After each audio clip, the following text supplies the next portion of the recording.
Hello everyone, it is your boy Winster and I am back at it again with another video. Today we are doing a combo tutorial for the Centurion strategy.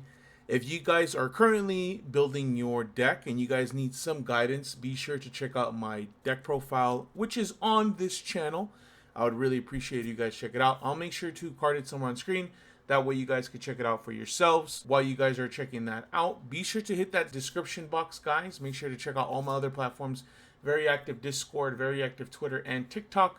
Be sure to hit up the Twitch as well. I'm going to start building up a schedule so I can stream a little bit more regularly. I do appreciate everyone who does support the channel. Make sure you guys hit the subscribe button and turn on the notification bell if you guys want to check out more content like this, deck profiles, combo tutorials, just funny skits overall. Make sure you guys check that out. I would really appreciate it. With all that being said, let's jump right into today's combo tutorial. So for combo number one, we got a one card combo that consists only of Emblem of Oath. We're going to go ahead and do this step by step, guys. First step, we're going to go ahead and activate Emblem of Oath. It doesn't matter when you activate it, main, draw, or standby. It's a quick play and it doesn't search anything. So we're going to go ahead and activate Emblem of Oath. What this card is going to do is allow us to place one Centurion monster from our deck in our spell and trap zone. So this card does play around Droll, does play around Ash, does play around those type of cards. And what we are going to place off of it is going to be Centurion Trudea. Now typically people want to see like Primera because Primera is a starter, but work with me here, guys. We're going to go one step at a time. So Trudea is going to be placed. Now we'll have the ability to activate Trudea's effect, which is going to be allowed to special summon from the spell and trap zone to the main monster zone. And if we do, we can change this card to a level 8, which is a trap effect. Even if this is negated when it's a monster, it still stays at a level 8. So quick little note. We're going to go ahead and summon this Trudea. We're going to go ahead and activate its effect, which does not trigger on summon. And we're going to go ahead and place it back.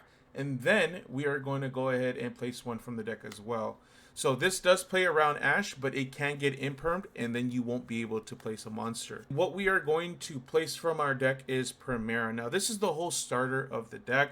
This is the only tuner as well up until, or at least in the TCG for the moment, because we don't have the other one. So we're going to go ahead and place it here. And then what we're going to do is activate its effect, and we are going to special summon it. And we are going to special summon, and then when this card is summoned, we're going to go ahead and activate its effect to search a Centurion card. What we're going to search out is Wake Up Centurion. Now this is also quick play, but essentially what this card does, anytime we have a monster face up in our spell and trap zone, we could go ahead and activate it, and we could get a level 4 or level 8 token, whichever one we declare.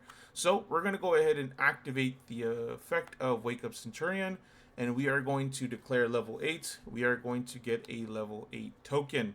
Now this card goes to the grave, but this is what's really useful about Wake Up Centurion. It does have a graveyard effect.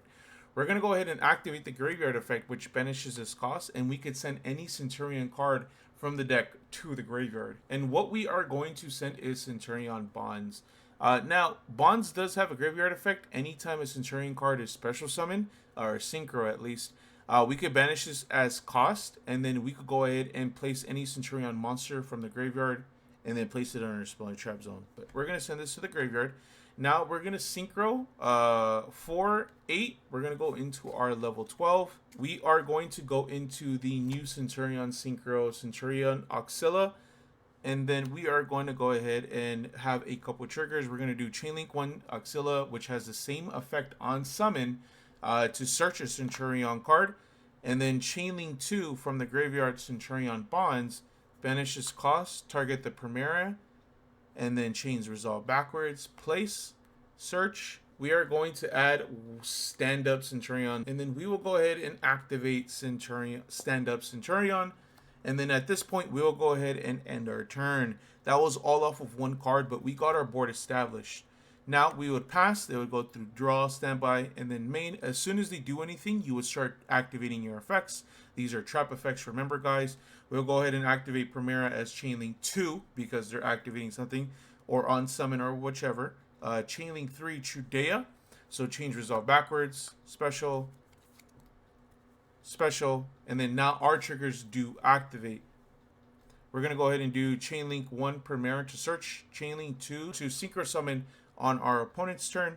So we are going to go ahead and synchro with this. This is also a level 8, like I mentioned earlier. You can make it whichever level you need. So this is currently level 8 plus a 4. We're going to go ahead and go into our 12. We are going to Crimson Dragon. And then now we are going to search off of Primera. The options off of Primera are pretty good, but it can't search itself, unfortunately. We could get a Trudea to do this whole combo all over again next turn. We could get a field spell if we have a discard fodder, which we will on our turn. Or we could get the Phalanx. That way we could go ahead and start setting up on this turn. I think that's the worst option. You would have to add one of these. Just for the sake of argument, we'll do stand-up Centurion. And then now on resolution, if our opponent doesn't have anything, we want to make sure that this is chain link 1. We'll go ahead and activate the effect, target the Auxilia. It resolves. And then we're going to go ahead into King Calamity. Remember, the reason that it is a big deal to make this chain link 1 is because this is a win effect. This has to be the last thing to resolve in the last chain. So if this is chain link 2 or higher, it won't lock your opponent out off of Calamity because it wouldn't be the last thing that resolves. So this has to be chain link 1, the Crimson Dragon. This effect will then be able to activate, and now our opponent won't be able to activate cards that hit the field. And then we'll go ahead and go on to our next turn and then just kill them. Combo number 2 is a 1.5 combo. We got our starter with Primera, and then we got our discard fodder. This could be anything. So our combo is we're going to normal summon Primera. We will then activate the effect. We will go ahead and add stand-up Centurion. We will activate stand-up Centurion, discard this card. And then we will go ahead and place Trudea onto our field. We will then activate Trudea effect.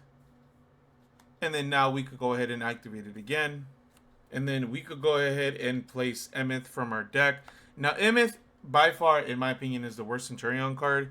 But it does what all other Centurion cards do. It just special summons itself. So we're going to go ahead and activate the effect of Emeth to special summon itself. And then we will go ahead and start into a Synchro 12. Same as before, we're going to go ahead and go into Auxilia. Auxilia Chainlink 1, and we are going to add a card. Now, there are a couple options of which you could add. It really depends on when you're doing this combo. We could get Wake Up Centurion. We could get another starter.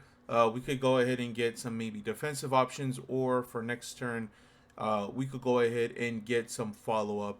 Personally, I think at this point, if we didn't go interrupted here, I think it might be the best to get the Phalanx. If this is turn 1 and we went first, now we'll go ahead and set the Phalanx as a defensive measure. We'll go ahead and activate Trudea or Auxilia, and then we will go ahead and non-targeting from the grave or banish, place the Centurion card, and then we will go ahead and pass turn. Their opponent would go through draw, standby, and then main. They would go through everything. Once they summon or activate anything, we'll start triggering on our effects. Same as last time. Activate Primera, Chainlink 2, Trudea, so they resolve. That Trudea will become a level 8, and then we'll go ahead and start triggering Synchro or search Synchro. We're gonna go ahead into Crimson Dragon. At this point, I would definitely get maybe a Trudea off of Primera. On resolution, we need to make sure that this is Chainlink 1. Activate target the Auxilia. And depending on your extra deck, you can't just go into King Calamity, right? But there are a couple options. You could go also into Blazer Dragon if this is like maybe deeper in the game and you just want to make sure you have an Omni Negate of a summon, Spawner Trap, anything like that, monster effect. You could go into Blazar, but we're going to go ahead and go into King Calamity again to make sure our opponent doesn't have the opportunity to play the game, and we will activate the effect. Now, if they could do anything, we still have Phalanx as a defensive tool, so they don't pop off in any kind of way, but I doubt it considering that we resolved the King Calamity. And I do want to say there is a couple pieces of variety. Your end board could be very, very different. You could have defensive tools as you're comboing, right? So you could end on Phantom Lord, Photon Lord if you're playing the Horus stuff, right? This deck does tend to lose to like a single hand trap, Imperm, Effect Veiler, Ash. The ones that you can negate, you'll be able to negate with Photon Lord. Nibiru is a big problem for this deck as well. So again, your end board could look very, very different. But I do feel like Horus cards don't really necessarily fit in the combo. They're just a part of your end board. And if you just so happen to draw either of these with some discard fodder, you'll be able to set up a monster negate before you really start popping off. Same thing for Venrir. The real reason that he's here is that he is a discard option, right? You search, and then you can use that for discard for like King Sark. But also, he's a huge threat, right? Players don't want to deal with cards that banish face down because it's just impossible to get those cards. So he's also a big target. Like I said, there it can be variations of the end board. Photon Lord is part of that. Fenrir is part of that. Your regular end board with Auxilla or Legatia is part of that. It just really depends on what you're playing. But considering that I'm playing Horus Centurion, these monsters just fit in very, very well. I wanted to make sure that we take note of that. But that is going to be it for today's combo tutorial. Let me know if that helped out. I really am glad that this deck is getting some support. I'm definitely going to be on it for this format. Make sure you guys leave a like, comment, or subscribe. Let me know what you guys changed. Shout out to you guys. Someone ended up making a comment that told me like, hey, this could be a all one card combo if you just do it this specific way. So shout out to you. I really, really appreciate you making that comment because it did allow me to refine the combo that I had posted earlier. I do appreciate it. But like I said, don't forget to subscribe, turn notification bell, and hopefully you guys enjoyed. You guys have a good rest of your day. Peace out, guys.